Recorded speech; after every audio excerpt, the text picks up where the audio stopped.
अच्छा स्टूडेंट्स, मेरे पास ये टर्बो सी का एडिटर है। मैं आपको ये बता दूंगा कि आपने ये कहाँ से डाउनलोड करना है, या बहुत से स्टूडेंट्स के पास ये कंप्यूटर में डाउनलोडेड भी होगा। इसमें ये देखें, फाइल में न्यू पे आपने क्लिक करना है और ये एक न्यू फाइल यहाँ पर ओपन होगी। ये जो इतना पोर्शन है यहाँ पर हम अपने प्रोग्राम को राइट डाउन करते हैं, और ये वाला जो पोर्शन है यहाँ पर हमें उस प्रोग्राम के अंदर जो एरर्स होती हैं वो शो करवाई जाती हैं। आपको मैंने चैप्टर नंबर 2 के अंदर इंटरप्रेटर, कंपाइलर, असेंबलर पढ़ाए थे। तो बेसिकली ये जो टर्बो सी का एडिटर है, इसके अंदर ये जो टर्बो सी है या ये जो सी लैंग्वेज है, इसके अंदर कंपाइलर यूज होता है। अब इसमें ये देखें कि मैं आपको ये बता रहा हूँ कि यहाँ पर आपने वो प्रोग्राम लिखना है, और वो प्रोग्राम लिखने के बाद ये जो आपका पोर्शन है यहाँ पर हमें उस प्रोग्राम के अंदर जो एरर्स होंगी वो हमें शो करवाई जाएंगे। बहरहाल करना आपने यूँ है कि जब आपने अपना प्रोग्राम शुरू करना है, तो जिस तरह से मैंने आपको HTML का आगाज़ बताया था कि HTML के अंदर पहले आपने HTML का टैग देना है, फिर हेड का टैग देना है, फिर टाइटल, फिर बॉडी, फिर क्लोज करना है। तो वैसे ही इस एडिटर के अंदर जब हम प्रोग्राम बनाते हैं तो इसका भी एक तरीक़ाकार है। वो तरीक़ाकार आपने फॉलो करना है और उसको आपने याद कर लेना है। पेपर में जब आपने लिखना है तो आपने एज इट इज़ लिखना है। हमेशा जो स्ट्रक्चर होगा वो चेंज नहीं होगा, सिर्फ जो प्रोग्राम की बॉडी होगी वो चेंज होगी। जिस तरह वहाँ मैंने आपको बताया था कि HTML की जो बॉडी है उसके अंदर टैग चेंज होंगे, तो वैसे ही जो हमारे प्रोग्राम की लॉजिक है वो इस बॉडी के अंदर जो वो चेंज होगी, बकिया जो वो चेंज नहीं होगा। तो आपने जब यहाँ पर प्रोग्राम शुरू करना है तो आपने हैश से जो इसको स्टार्ट करना है। आपने यहाँ पहली लाइन लिखनी है hash include IO stream dot H. उसके बाद आपने दूसरी लाइन लिखनी है कोनियो डॉट एच। फिर उसके बाद लिखना है आपने मेन। उसके बाद आपने मेन प्रोग्राम की बॉडी स्टार्ट करनी है। फिर आपने लिखना है क्लियर स्क्रीन, ये फंक्शन है। सेकंड लास्ट लाइन पे आपने लिखना है गेट कैरेक्टर, और उसके बाद आपने ये बॉडी इसकी बंद कर देनी। ये जो इतना पोर्शन है इसके अंदर अंदर ये आपकी प्रोग्रामिंग लॉजिक आनी है। बकिया ये जो लाइनें मैंने आपको बताई हैं ये आप चाहे याद कर लें, इनको जैसे भी आप इसको याद कर सकते हैं। इनका ऑर्डर और इन लाइंस के अंदर किसी किस्म की कोई स्पेलिंग मिस्टेक नहीं होनी चाहिए। अभी ये लाइंस क्या करती हैं, इनको मैंने क्यों लिखा है, मैं अभी इसको एक्सप्लेन नहीं करने के लिए जा रहा। जो स्टूडेंट्स ICS पढ़ के आए हैं उनको पता है कि इन लाइंस को क्यों लिखा जाता है। वो स्टूडेंट्स जो इंटर में कंप्यूटर नहीं पढ़ के आए सेकेंड ईयर में, उनको नहीं पता कि ये लाइनें क्या काम करती हैं। बहरहाल सिंपली मैं इनका इंट्रोडक्शन बता देता हूँ, लेकिन इनकी वर्किंग अभी नहीं बताऊंगा क्योंकि हमने सिर्फ प्रोग्रामिंग लॉजिक लिखनी है। यहाँ पर आपको इन हवाले से, इन चीज़ों के हवाले से अभी क्वेश्चन नहीं आएगा कि ये लाइन क्यों लिखी जाती है, ये क्यों लिखी जाती है, ये फंक्शन क्या काम करता है। सिंपली मैं आपको बता देता हूँ कि ये हेडर फाइल्स हैं जो कि हैश सिंबल से शुरू होती हैं, उनको क्या कहते हैं, हेडर फाइल्स कहते हैं। मेन ये फंक्शन है, ये कर्ली ब्रैकेट से ये स्टार्ट हो रहा है हमारा मेन फंक्शन। इसमें सबसे पहले हमने ये फंक्शन लगाया है क्लियर स्क्रीन। क्लियर स्क्रीन, जिस स्क्रीन पे हमने आउटपुट देखनी है उस आउटपुट स्क्रीन को क्लियर करने के लिए ये क्लियर स्क्रीन का फंक्शन यूज किया जाता है। और फिर ये जो यहाँ पर हमारे प्रोग्राम की बॉडी होगी, बॉडी के बाद ये गेट कैरेक्टर, ये फंक्शन है। कोई भी कैरेक्टर गेट करने के लिए हम इस फंक्शन को यूज करते हैं। और फिर उसके बाद ये जो ब्रैकेट है, ये कर्ली ब्रैकेट क्लोज होगी और यहाँ पर ये हमारे इस मेन फंक्शन की बॉडी क्लोज होगी। तो ये सारा कुछ इसका जो स्ट्रक्चर है, क्यों इस तरह की बनाया गया है, इसके अंदर कौन सी चीज़ हेडर फाइल क्यों लिखी जाती हैं, ये सारी अभी हमने नेक्स्ट सेमेस्टर में पढ़नी है। तो अभी सिर्फ और सिर्फ आपकी उस प्रोग्राम की लॉजिक को क्लियर करने के लिए मैं ये सी लैंग्वेज आपको जो वो करवाने लगा, क्योंकि प्रोग्राम आता है और वो स्पेसिफाइड नहीं होता कि ये इस लैंग्वेज के अंदर आपने बनाना है। इसमें देखें कि आपने अब किस तरह से इसको जो वो स्टार्ट करना है। मैंने आपको कल एक एल्गोरिथम पढ़ाया था जिसमें हमने पहले इनपुट परफॉर्म की थी और इनपुट परफॉर्म करने के बाद हमने दो नंबर जो वो इनपुट किए थे और इनपुट करने के बाद हमने उनको जमा किया था और जमा करने के बाद हमने उसका रिजल्ट कैलकुलेट किया था। अब ये देखें कि आपने ये सारी चीज़ें किस तरह से करनी है। ये जो लैंग्वेज है, हर लैंग्वेज के कुछ रूल्स होते हैं और हमें उन रूल्स को फॉलो करना पड़ता है। जो कंपाइलर होता है वो हमेशा उन्हीं रूल्स को इस्तेमाल करते हुए हमारा कोड जो वो 0 और 1 की फॉर्म के अंदर या ऑब्जेक्ट कोड के अंदर जो कन्वर्ट करते हैं।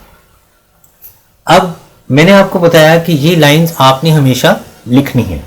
चेंज जो होगा वो सिर्फ यहां पर होगा। तो यहां पर जो पहला जो काम आपने करना है वो आपने ये देखना है कि जो स्टेटमेंट आपको दी गई है उस स्टेटमेंट के अंदर आपको कितनी इनपुट परफॉर्म करने के लिए कहा गया है। लाइक जैसे मैं कहता हूं कि हमें 2 इनपुट्स परफॉर्म करने के लिए कहा गया है, तो उसके लिए मुझे यहां पर 2 इनपुट्स जो वो यहां पर सेट करनी है कि वो 2 इनपुट्स मैं यहां पर इस प्रोग्राम के अंदर किस तरह से कर सकता हूं। जितनी भी आपने इनपुट्स करनी है उतनी इनपुट्स को स्टोर करने के लिए हमें यहां पर सबसे पहले वेरिएबल्स डिक्लेयर करने पड़ेंगे। वेरिएबल्स बेसिकली उन क्वांटिटीज को कहा जाता है जो कि हमारे प्रोग्राम के अंदर तब्दील होती रहती हैं।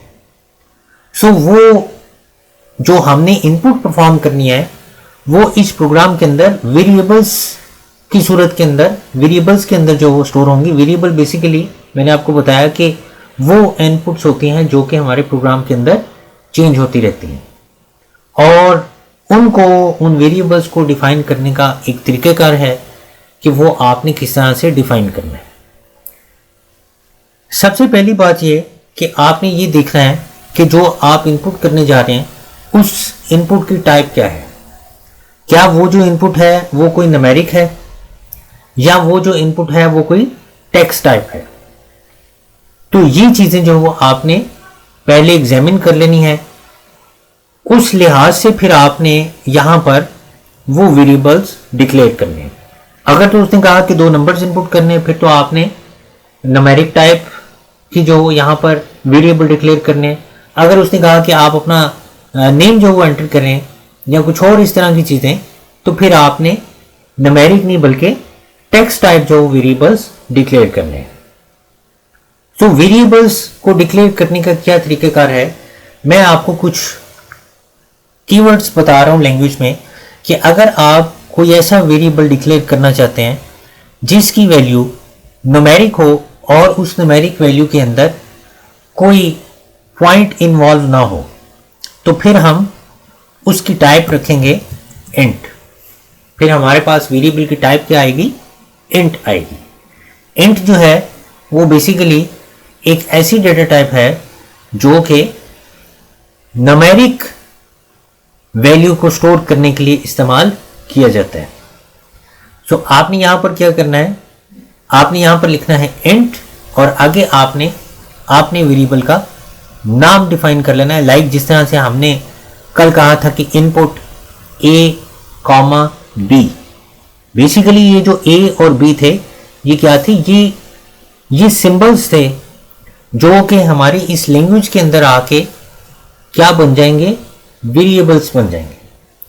तो मैं यहां पर लिखता हूं इंट ए कॉमा बी। जितनी भी इनपुट्स आपने न्यूमेरिक फॉर्म की क्रिएट करनी है वो आपने इंट के साथ जो वो क्रिएट कर लेनी है, ए बी और सी कर लेता हूं। अब इसमें यह है कि इसके अंदर जब आपने इन ब्रैकेट्स के अंदर अंदर जो कुछ आपने लिखना है, उस हर लाइन के एंड पे आपने सेमीकोलन लाजमी लगाना है। तो जब हमारी लाइन एंड होगी तो हम उस लाइन के एंड पे क्या लगाएंगे, सेमीकोलन लगाएंगे।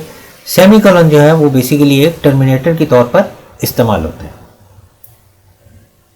तो अब जो पहली लाइन मैंने आपको एल्गोरिथम में लिखवाई थी कि इनपुट A, B, C, उसको मैंने लैंग्वेज के अंदर किस तरह से कन्वर्ट किया, लैंग्वेज की कमांड के लिए। यानी पहले मुझे वो जो सिंबल्स थे उनको प्रॉपरली डिक्लेयर किया कि ये जो सिंबल्स हैं इनके अंदर हमने एक न्यूमेरिक वैल्यू इनपुट करनी है। ये तीनों जो सिंबल्स हैं इनके अंदर हमने कौन सी वैल्यू इनपुट करनी है, न्यूमेरिक वैल्यू इनपुट करनी है। और न्यूमेरिक वैल्यू के लिए वो वैल्यूज जिनके अंदर इशारिया नहीं होता उसके लिए हम इंट को यूज करते हैं। उसके बाद आपने इनपुट किस तरह से परफॉर्म करनी है। इनपुट परफॉर्म करने के लिए हम जो कमांड यूज करेंगे वो यूज करेंगे cin। और आपने ये सिंबल्स यूज करने हैं, ये जो एंगुलर ब्रैकेट्स हैं उनका ये जो ओपन एरिया है वो cin की तरफ होना चाहिए। और आपने यहां पर लिखना है A, फिर लिखना है cin B।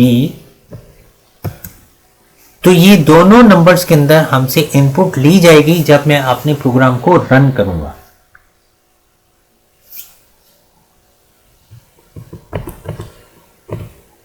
देखें, मैं इसको रन करने लगा हूं। मैंने सिर्फ यहां पर 3 वेरिएबल्स डिक्लेयर किए हैं, यानी वो जो सिंबल्स मैंने अपने फ्लो चार्ट के अंदर लिखे थे और उनके 2 के अंदर जो वो मैंने यहां पर वैल्यू इनपुट करने की कमांड लिखी है।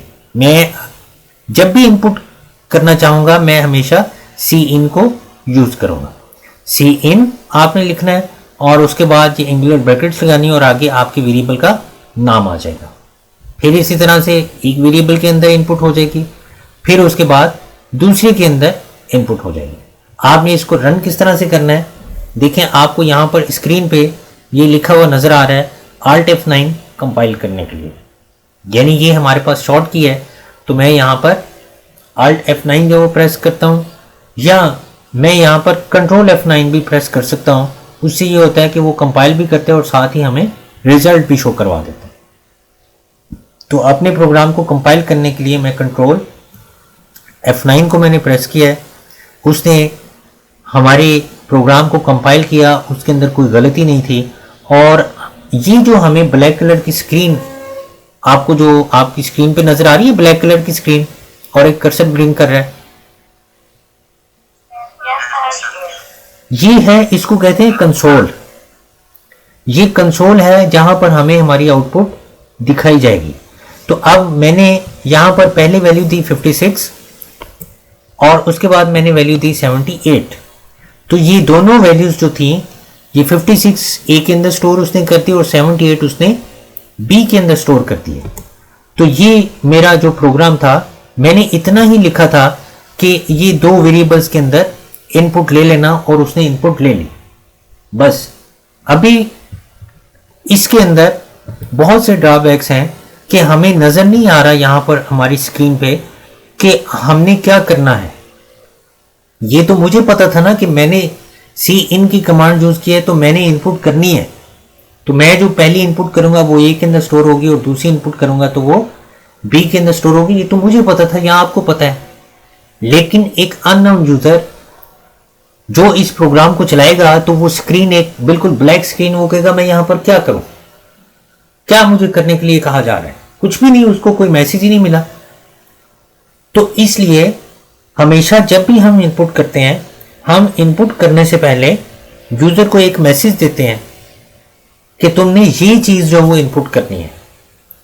और जब भी आपने यूजर को कोई मैसेज देना है तो मैसेज देने के लिए जो कमांड है वो सी आउट की कमांड है। आपने यहां लिखना है सी आउट और जो एंगुलर ब्रैकेट्स हैं वो चेंज है सी आउट के अंदर। ये जो स्मॉलर उसका जो साइन है वो सी आउट की तरफ है और जो ओपन एरिया है वो दूसरी तरफ है। और सी आउट आपने लिखना है और यहाँ इन्वर्टेड कॉमर्स के अंदर आपने यूजर के लिए एक मैसेज रखना है। जैसे मैं कहता हूँ एंटर एनी नंबर और फिर सेमीकोलन। अब ये जो लाइन है ये सिर्फ एक मैसेज प्रिंट आउट करने के लिए इस्तेमाल होती है। उसके बाद उसको जो कमांड मिलेगी वो क्या मिलेगी, सी इन की। तो अभी जो हमने स्क्रीन को, वो जो ब्लैक कलर की स्क्रीन नजर आई थी और आपको कर्सर ब्लिंक कर रहा था, वो बेसिकली इस कमांड की वजह से, इस कमांड को उसने रीड किया हुआ था, इस कमांड की वजह से वो कर्सर ब्लिंक कर रहा था। तो अब क्या होगा कि पहले आपको ये लाइन प्रिंट आउट हुई मिलेगी और उसके बाद फिर ये लाइन, ये जो सी इन है, ये इसके आगे जो कर्सर प्रिंट हुआ होगा, कर्सर वहां पर आएगा और आपने वहां पर जो वैल्यू देनी है तो वो वैल्यू ए के अंदर स्टोर हो जाएगी। अब ये देखें, इस लाइन के बाद अगेन मैं यहां पर एक और कमांड दे देता हूं, उसको कहता हूं एंटर एनी नंबर।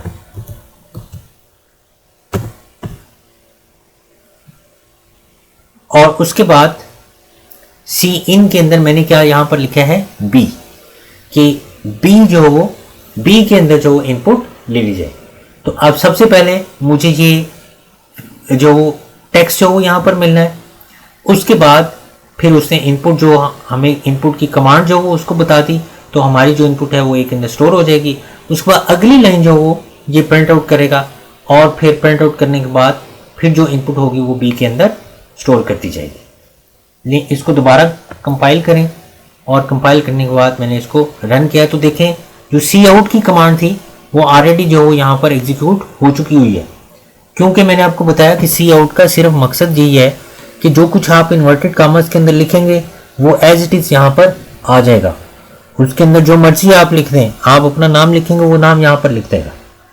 एक्चुअली हमने सी आउट को इसलिए यूज़ किया ताकि यूज़र को एक मैसेज मिले कि उसने क्या चीज़ यहाँ पर इनपुट करनी है। तो आप देखें, मैंने खुद ही यहाँ पर लिखा था एंटर एनी नंबर, तो मेरे लिए ये अब डायरेक्शन है कि मैं कोई नंबर यहाँ पर एंटर करूँ, और एंटर करने के बाद एंटर की प्रेस करता हूँ तो जो उससे अगली कमांड थी एंटर एनी नंबर, वो यहाँ पर जो एग्जीक्यूट होती है। और अगेन मैं यहाँ पर 5 एंटर कर देता हूँ और उसके बाद ये जो मेरा प्रोग्राम है ये कंप्लीट हो गया। अब देखें कि मैं यहाँ पर थोड़ा सा चेंज करता हूँ, मैं कहता हूँ एंटर फर्स्ट नंबर और यहां पर लिखता हूं एंटर सेकंड नंबर।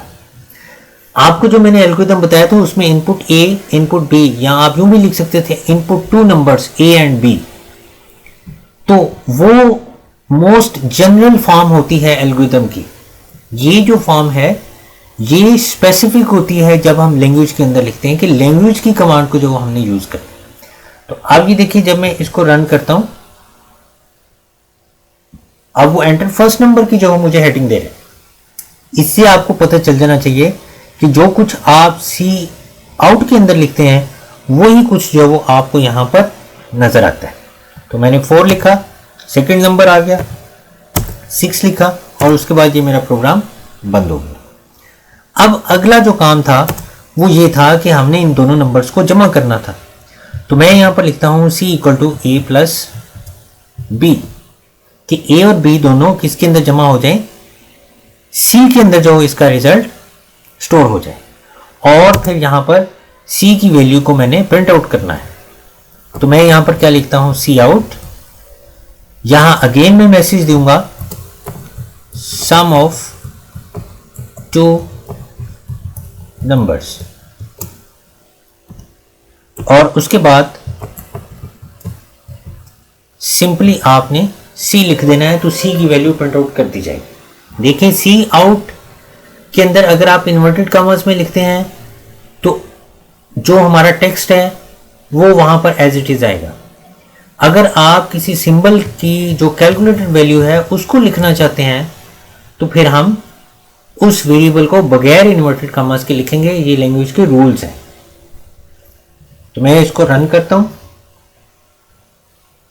मैंने फर्स्ट नंबर एंटर किया, मैंने सेकंड नंबर एंटर किया और उसने कहा कि सम ऑफ 2 नंबर्स इज 9। तो इस तरह से ये जो मेरे पास सी इन और सी आउट की कमांड है वो वर्किंग करती है। अभी ये लेस देन 1 मिनट रह गया है, मैं मीटिंग जो वो दोबारा कंटिन्यू करता हूँ, दोबारा मैं रिस्टार्ट करता हूँ, फिर आपकी